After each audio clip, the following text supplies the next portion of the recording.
Good evening, family. No, I just want to give another shout out to Black Americans, man. You guys are on it. Like what you did for the ginger community, and now it's crazy. Like I'm seeing videos from Black Scottish and Black Germans, and they're saying the same thing us gingers did. Like they're healing from this. They're forming communities from this. And yeah, I don't know, man. You guys are just fucking amazing. Like, oh man, I wish I was half the human you are. I love you. You guys have a beautiful evening. The 40 million black people in America are the role models for 1.8 billion black people in the world. When we say something's cool, it's cool in Tibet. When we say something's a dud, it's a dud in North Korea. We have mastered culture, community, and cool and creativity, yes or no? So now all we have to do is switch, become bilingual, and master capitalism, commerce, and a new community. Don't go from rocking the mic to owning it. So I want you just to shift your brain. In other words, you are the capital. You already have what you need. When you walk in a room, you are unique. Everybody wants to be you. Black people's mission was to save this world, and that is what they were sent to do. That is what blacks were brought to do into this world, to save the world, you know. And many years people have been trying to make black people forget, or try to forget who they are, try to forget what was their mission into the world. And that has been also a mission of other people, you see. But look at the things that are happening in the world, and look at how blacks are coming in and trying to solve issues and all that. It's been the work of the black people, you know. Now, we want to look into some of the reasons as to why people tried to block blacks from realizing their mission. Because as I've been telling you many a times, that blacks are special kind of creatures. They're not just normal creatures. Because see how they are supposed to be providing help, providing solutions in terms of many things and to many things, you know. And that people would come to them, even the so-called white Americans, sometimes they feel like we need these black people to solve the issues that are around us, to solve our problems and all that, you see. And so blacks have always been at the center. They've always been helping people. They've always been finding solutions to many problems. Even when there was war a long time ago, yeah, black slaves were used to help other countries to fight, you know. Look at how blacks have saved, and they have actually provided a culture for the whole world. Yeah, look at how the black talents are being used in the whole world. So blacks were brought, or they were created into this world with a purpose. And whether we like it or not, that's the truth of the matter.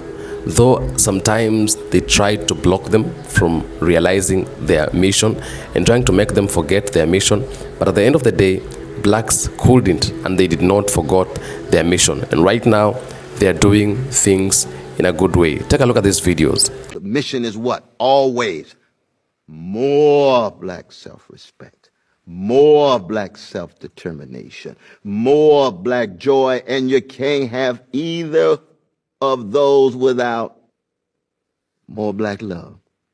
And black love has nothing to do whatsoever with hating others. It has everything to do with hating white supremacy, everything to do with hating evil deeds, everything to do with hating the impediments of black dignity and black decency. My mother told me and my siblings when we were young kids, I remember it was when my older brother started secondary school. It was a big deal, my older brother going off to the big boy school. And my mum sat us down. She said, if you're ever in trouble out there in the real world, look for a black woman. My mum said this. My mum was raised in this country from the age of 6, the UK. She said, look for a black woman. She said, anywhere in the world, a black woman will help you. never wrong. She was never wrong. But like, it's incredible that my mother said that. And I don't know what my mum went through. But I remember seeing photos of my mum in school when she was in high school and stuff. And like, she had loads of black friends and stuff, and they were all black women. So she obviously felt some protection. And growing up for me, I noticed in my school, it was a very predominantly white school. The black teachers looked out for me. I had a black Jamaican teacher called Mrs. Forrester. She looked out for me. But even outside of school, when I started growing out my hair, it was a black woman that taught me how to look after my curls, what products to use. I am trying to make a point here, and it's that black women get treated the worst, by the medical field, by the education field, by the police, by everything. Yet they're the ones that give the most love. We don't give credit where credit is due. We really don't. And thank you to especially thank you to the Jamaican community, because there was this Jamaican woman who helped my grandmother. And that's a different story. And just black women in general, thank you for everything you've done for me, for everything you've done for me. If you are black, this video is for you. If you are not black, keep scrolling. This video is not for you. Black child, black person watching this video. Do you know that you are a god?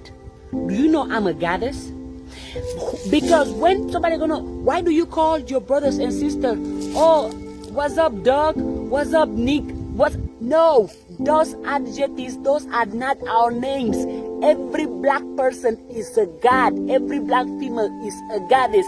And why don't you ask yourself, who is it beneficiating for us to call each other those low names? Oh my God, oh, look at you. Oh, you are stupid. Oh, you are arrogant. You are this. But what you gonna say to a black person, you are a god, you are a king, you are a queen, you are intelligent. Somebody gonna be like, oh no. Don't talk to yourself about, don't call yourself a god. Don't call yourself a goddess.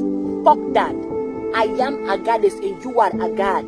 Because this, do you know what this represents? This is melanin. Do you know what is in your DNA? Do you know what your ancestors? In your DNA, there is the knowledge, the wisdom, the power, the strength of the people who ruled Europe for years, of the people who constructed the pyramids. Yes, the pyramid of Egypt. So do you know how powerful you are? Can you go and tap into your powerfulness? Because every single black person shouldn't look at himself or herself less than a goddess. You are a god. Call yourself a god. Call yourself a goddess. Because you can create, you can build, you can make this world a better place because you are a god. And you have to wonder, how do we see each other? How do you see another black person? And how does the media represent black people? Oh no, they only know how to dance. They only know how to make music. They are so good at it because they have the genes. They can run faster. They are stronger because of the genes. All of that is bullshit. If you are not going to call a black person, a black person that, hey, you are a guy, they don't call us at all.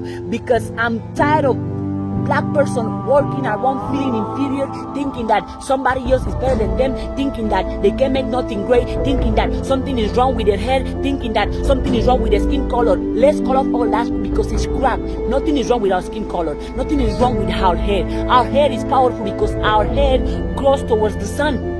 Our hair grows towards the sun. And look at nature. Our hair looks like what? The trees. And trees have been here for centuries, for decades. The trees were here before I was born, before you were born, and the trees will continue to be here in this world. So if your hair look like something that is in nature, that doesn't tell you how powerful you are, black child. That doesn't tell you how powerful you are, black child. I am a goddess. I'm not going to praise any other god because I am a goddess. And you as a black king, you are a god. So I'm begging you, black child, remember that black is excellence, black is power, black is energy, black is everything that exists and everything that does not exist. Black is the present, black is the future, black is the past. So remember who you are. Get to do your own research about our story because I'm tired of listening of other people who doesn't look like me talk about our story or black accomplishment or Black History Month. Or in Black History Month. So I had to celebrate my blackness in 1 month. Why there is not White People Month? Why there is not Christianity Month? Why there is not Latin Month? Why there is not other people month? No, black people or Black History Month. Black is every day, black is every second, black is every month. Black is power, black is intelligent, black is light, black is the present, black is the past, black is the future. So you as a black child, You have an assignment. You have to unlearn all the lies, all the stupidity, all the beliefs that make you see yourself as an inferior being, that make you see yourself as useless, as powerless, that make you hate your skin color, your hair, or that make you hate another brother and sister. Because we are nothing less than goddess and God. We are nothing less than queens and kings. We are royalties. So every single time you see me or you see another person, make sure you know that you are watching a God and you are watching a goddess. Don't ever address me as nothing less than a goddess. Never commit that mistake. So this is probably going to be very controversial. I feel more safe in a space shared with black men than I feel very unsafe in a space shared by white men. Now, before y'all get your panties in a wad and get all pissed off about this, when I am surrounded by a bunch of white men, I'm constantly looking around. I have no fear in a room full of black men. The reason why: when I go to the movies, I don't worry that a black man's gonna up the movie theater. When I go to my church, I don't worry that a black man's gonna the church. When I go to the mall, I don't worry that a black man's gonna the mall. When I go to my children's school, I don't worry that a black man's gonna the school. Black men will target 1 or 2 or 3 individuals.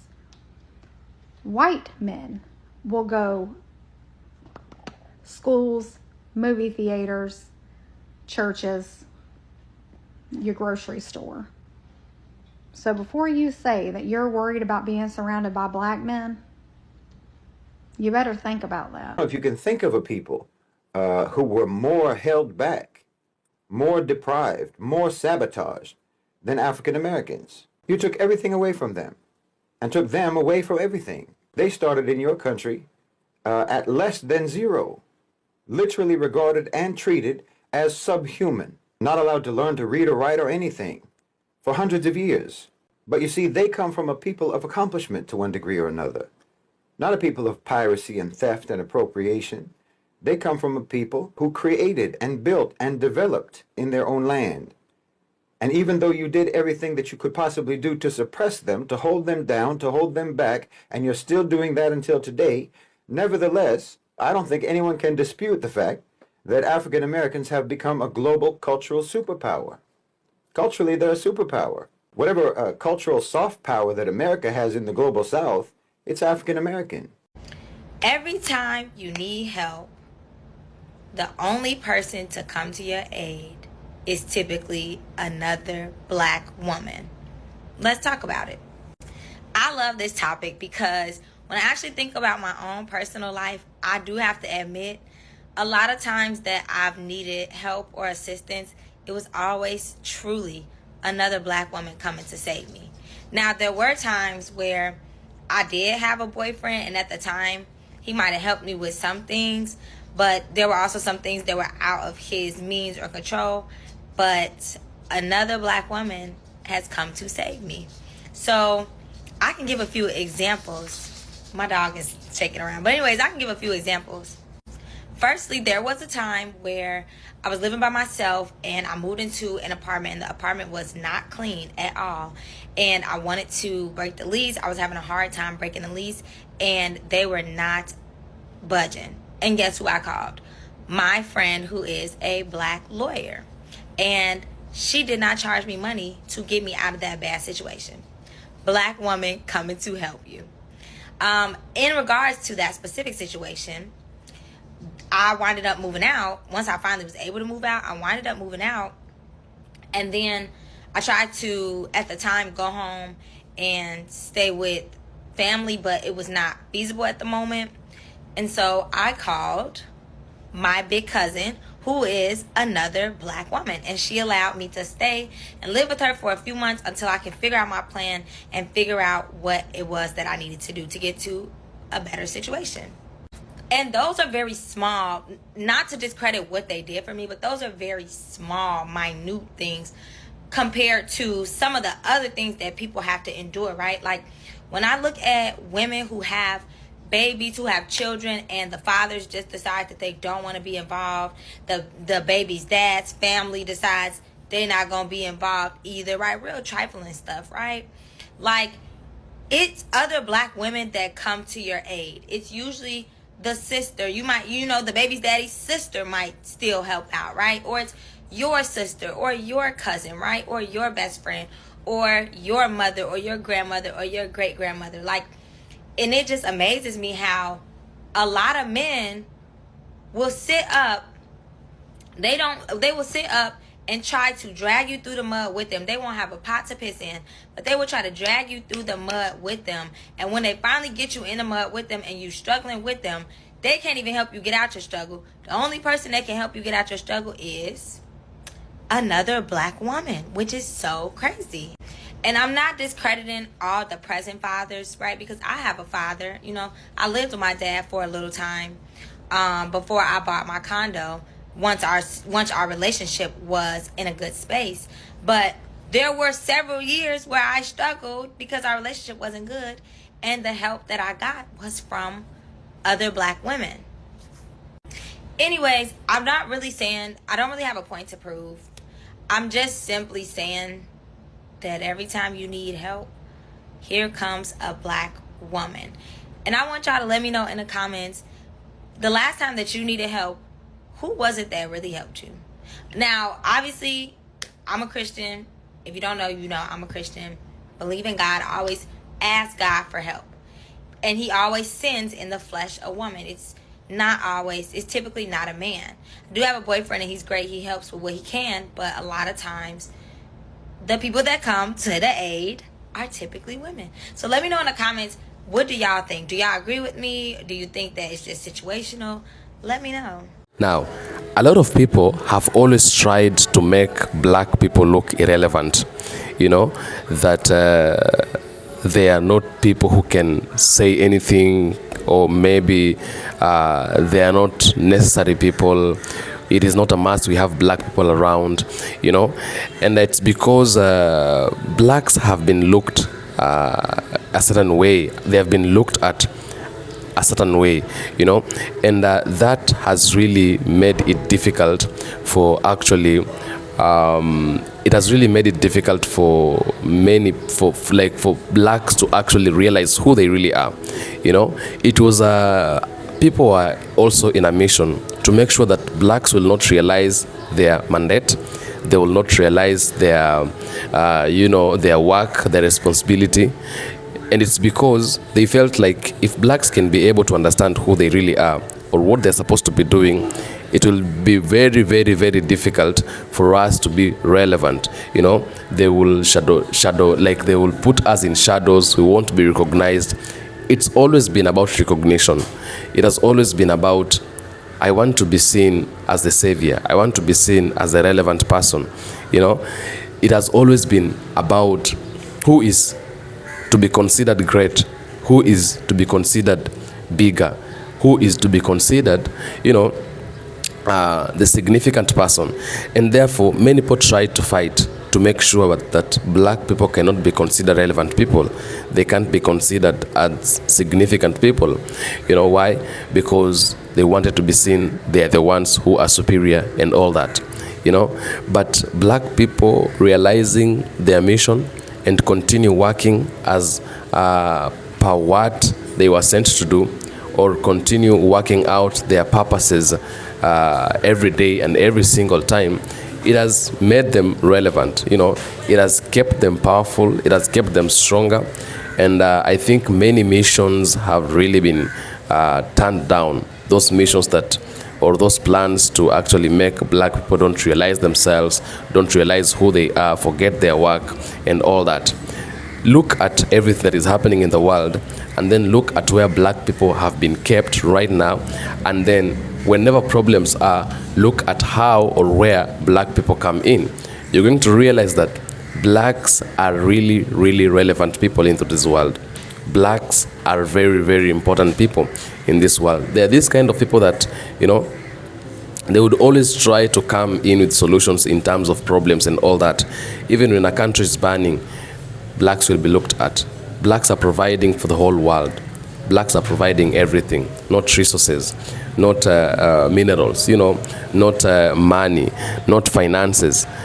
It is being provided by the black people. And that is why every person in the whole world, they want at some point to associate themselves with black people, because they know it is the only way we can be able to come out of this. It is the only way we can be able to save ourselves, because if we don't do this, we can't be able to save ourselves. If we don't associate with them, we can't be able to save ourselves, because if they could, or they are the people who would have lived alone without associating themselves to black people, then that means they would be not coming to Africa. They would not be asking the black Americans or African Americans for help and all that. But why are they doing all these things? They are doing it because they must have blacks around. They are doing it because they can't survive without the black people. Black people have provided solutions for the world. Black people have given out culture. Black people have given out civilization, because it's all started in Africa. Black people have given out education. We opened the eyes of other people, in the whole world and all that. For them to be able to start doing things the way they are doing today, they had to come to Africa. They had to be in Africa to see what is happening in Africa, and then this is where they took and they uprooted a lot of things they are using today, and so we consider blacks are the saviors of the world, and that is who they are. That is what it is, and that is the mission they were sent to do. Though at some point people tried to block them, but as time goes, things keep on changing. Like right now, there's a very huge and a very big change that is we are experiencing and seeing right now, and so we thank God, because people did not manage to block blacks from realizing who they are and from doing what they were supposed to be doing. Tell me what you think about this in the comment section. I will do my best to make sure I read all the comments and give a response where possible. I am the African Streamline.